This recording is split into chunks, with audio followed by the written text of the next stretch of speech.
प्रियंका चौधरी, प्रियंका चौधरी, हमारी लोकप्रिय उम्मीदवार बहन प्रियंका चौधरी हमारे बीच पधार चुके। एक बार जोरदार ताली से इनका स्वागत करा है।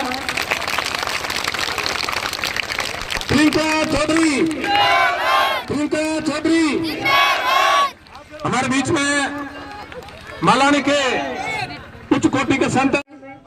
सबसे पहले मैं परम श्रद्धेय पूजनीय संत श्री श्री 1008 जगन्नाथपुरी जी बाप जी को प्रणाम करती हूँ। अभी उद्बोधन दिया पुरनाथ जी महाराज को भी मैं नमन करती हूँ।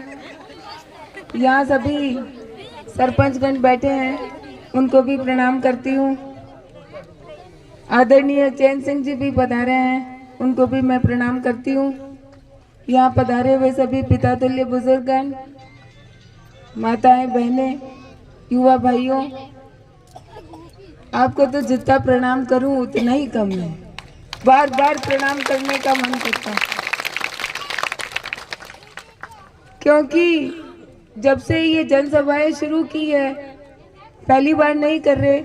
चुनाव पहले भी हुए, मीटिंग्स पहले भी करते थे, सभाएं पहले भी करते थे, लेकिन जैसी सभाएं इस बार हो रही है पता ही नहीं चल रहा ये हो क्या रहा है। ये वाकई में ये एक पंचायत की सभा है और इतनी ज़्यादा संख्या में मेरी माताएं बहनें आ रही है। मैं आपको धन्यवाद देती हूँ, क्योंकि ते हैं घरे काम छोड़न, भीणो दूजो तो पाटो छोड़न है, खाणो ही बनाना हो, जिमाना हो, है काम छोड़न एंड आप अटे आया आपरी बहन वास्ते। आपने है गो बतो मैं धन्यवाद दूँ मारी माता बहनों ने।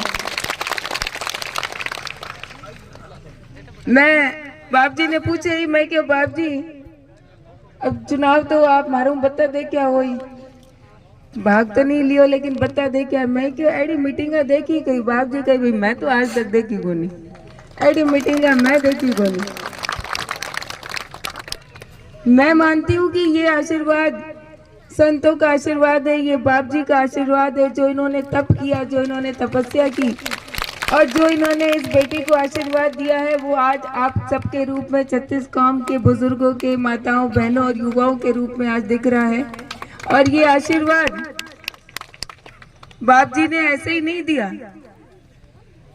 इस बहन के ऊपर जब संकट आया, जब मान सम्मान की बात आई, तो सबसे पहले बाप जी ही थे जिन्होंने आपकी इस बच्ची का, इस बहन का हाथ थामा था कि नहीं बेटा अकेली नहीं है। मेरे को कहा बाया तू अकेली गोनी, और 36 कौम की जनता थी, उन्होंने साथ दिया कि नहीं बहन आगे बढ़ो।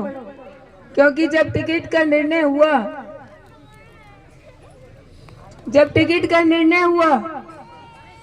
तो मेरे एक बार मन में आया, मैंने कहा यहाँ सेवा करने के लिए आई थी भाई, एक मिनट थोड़ा सा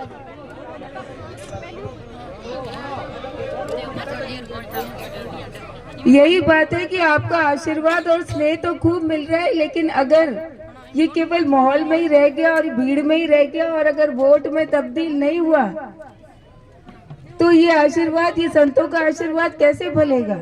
आप यहाँ इतनी संख्या में आशीर्वाद देने आ रहे हैं, इतना समर्थन देने आ रहे हैं। मेरी आपसे विनती है कि आपके बीच में 2 बात रखने आए हैं। जब टिकट का निर्णय हुआ था तो बाप जी सबसे पहले थे जिन्होंने हाथ पकड़ा था, और आप सब थे 36 कौम के लोग जिन्होंने हाथ पकड़ा था कि नहीं बेटा अकेली नहीं, बाया तू अकेली नहीं है। क्योंकि जब मैं बाड़मेर आई थी, जयपुर छोड़ के आई थी, तो एक ही भाव लेकर आई थी कि रामदान जी और गंगाराम जी की तरह सेवा करनी है, और उसके लिए लगातार प्रयास किया। पहली बार चुनाव हार गए, लेकिन उस वक्त भी हिम्मत नहीं हारी। दूसरी बार दावेदारी की, लेकिन पार्टी ने जो आदेश दिया उसको भी माना कि चलो ठीक है, पार्टी ने जो निर्णय लिया है कोई बात नहीं, हमें और काम करना है और मेहनत करनी है। लेकिन इस बार आपने देखा कि जिस तरह से निर्णय हुआ, बात टिकट कटने की नहीं है, कटती बहुतों की है, सबको टिकट मिलती नहीं है, लेकिन जिस तरीके से निर्णय हुआ और जो बात पर निर्णय हुआ, बात मान सम्मान पे आ गई। रामदान जी और गंगाराम जी के परिवार के मान सम्मान की बात आ गई, बाड़मेर के 36 कौम के जन भावना की बात आ गई। आज मैं आपके बीच में खड़ी हूँ तो आप सबके आशीर्वाद से और बाप जी के आशीर्वाद से आपके बीच में खड़ी हूँ। उस वक्त एक बार तो ये सोचा छोड़ो राजनीति, पार्टी वालों को कहा रख लो अपना टिकट, कुछ नहीं चाहिए मुझे। मैंने सोचा मैं भी भगवा पहन लेती हूँ, बाप जी की शरणों में चली जाती हूँ कि बाप जी अब आप जानो और आगे क्या करना है।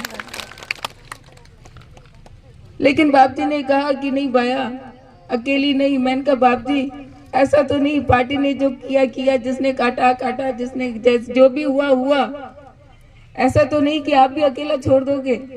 तो बाप जी ने उस वक्त भी कहा कि बाया जीते जी भी तेरे साथ हूँ और मर भी गया तो भी तेरे साथ रहूंगा। ऐसे ही जब गंगाराम जी जब तक थे तो मन भरा हुआ था, हिम्मत से काम करते थे, लेकिन जब गंगाराम जी के 100 वर्ष पूरे हुए तो एक बार मन में पीड़ा हुई कि पता नहीं आगे कैसे होगा, कौन संभालेगा। ऐसा लगा कि सिर पे छत नहीं है। मैं आप सब बुजुर्गों से मिलती थी तो